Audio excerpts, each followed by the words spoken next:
নতুন বছর শুরু হলে অভিনন্দন জানানো, মোবারকবাদ জানানো। হ্যাঁ, যেমন ইংরেজি মাস শুরু হলে ইংরেজিতে কি বলে? Happy new year. বলে না? বলে না? বলে না, শুধু লিখেও আজকাল পোস্টারে লেখা হচ্ছে হ্যাপি নিউ ইয়ার। তারপরে আপনার হোয়াটসঅ্যাপে, ফেসবুকে হ্যাপি নিউ ইয়ার। এটা তো ইংরেজি তারিখে লিখে।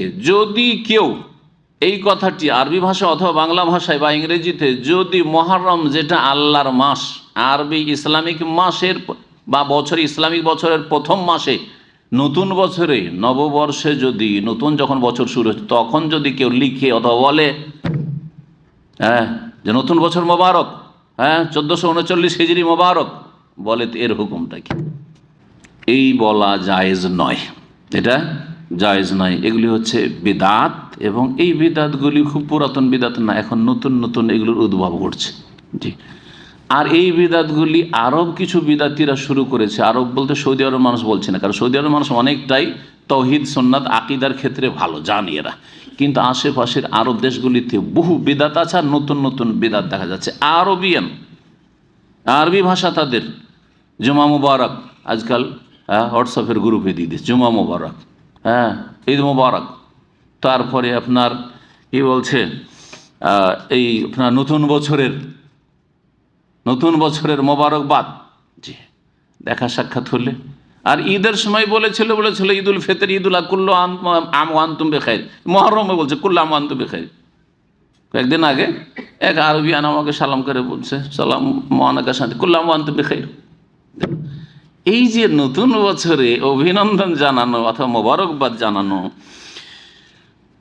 এটা ঠিক নয়, শরীয়ত বিরোধী কাজ। কেন?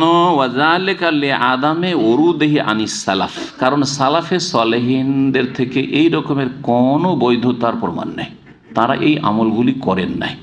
সালাফ বলতে নবী সাল্লাল্লাহু আলাইহি সাল্লামের পরে সাহাবায়ে কেরামগণ, তারপরে তাবেইনগণ, তাবেইন, স্বর্ণযুগের মানুষরাই, তিনটি যুগ স্বর্ণযুগ, সাহাবা, তাবেইন, তাবেইন, তারা এসব করেননি।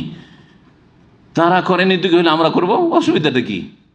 এর উত্তর শুনে, ওয়ালাউ কানা খাইরান, যদি নেকির কাজ, কল্যাণের কাজ হয়তো, দিন দুনিয়ায় লাভদায়ক কাজ, লাসাবাকুনা ইলাইহি, তাহলে আমরা আগে বাড়তে পারতাম না, তারাই আগে বাড়তেন।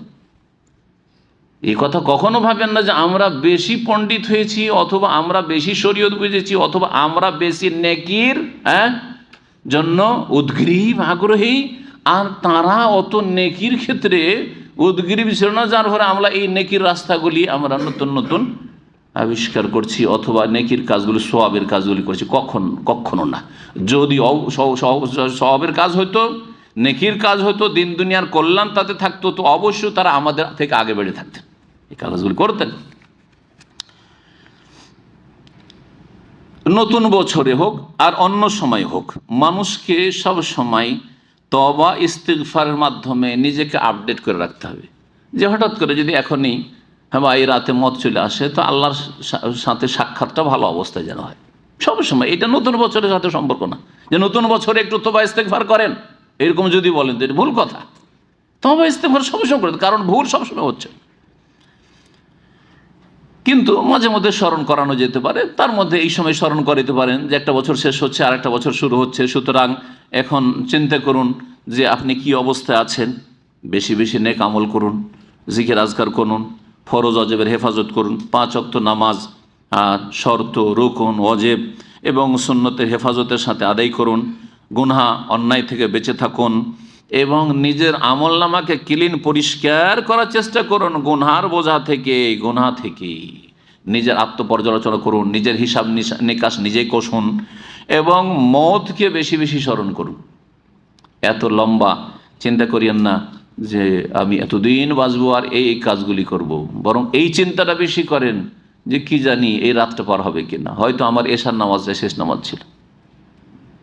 চিন্তা দুজন পাশাপাশি বসে আছেন, একজন চিন্তা করেছেন যে এই 5 বছর মধ্যে আমি এই কাজ করব, আর তারপরের 5 বছর এই কাজ করব, তারপরের 5 বছর এই কাজ করব, এই করে 5 বছর করতে করতে অনেক দিনের হিসাব করে বসে আছেন।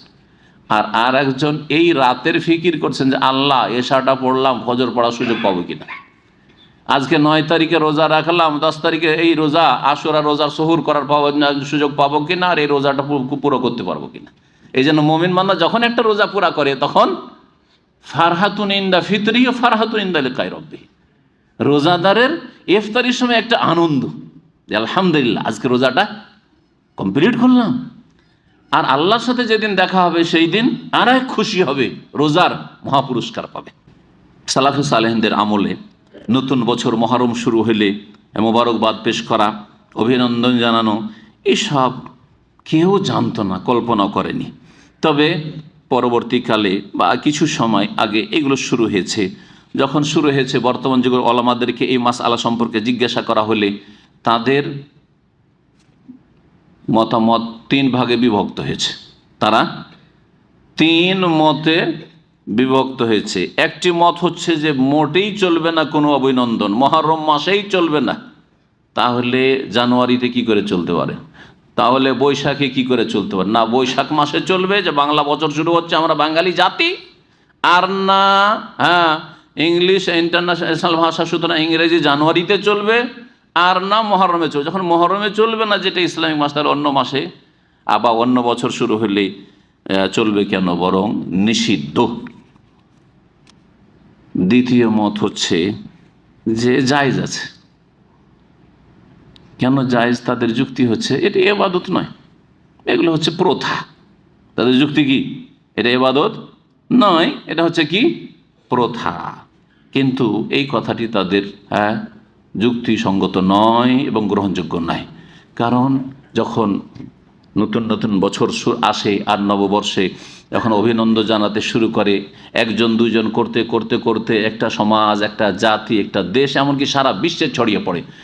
তারপরে এমনভাবে এইটা পালন হতে শুরু হয় যে এটা একটা বিশাল একটা উৎসবে পরিণত হয়। তারপরে এর জন্য অনেক খরচা করা হয়। তারপর এটা যেমন ঈদ উল ফিতর, ঈদ উল আজহা আছে, ওই রকম বিশাল একটা কিছু হয়ে যায়, হয় না? সুতরাং এইটাকে এইরকম বললাম যে এটা একটা প্রথা, আর প্রথা যদি শরীয়ত বিরোধী না হয় তো সেটা চলতে পারে, এইরকম কথা যুক্তিসঙ্গত নয়।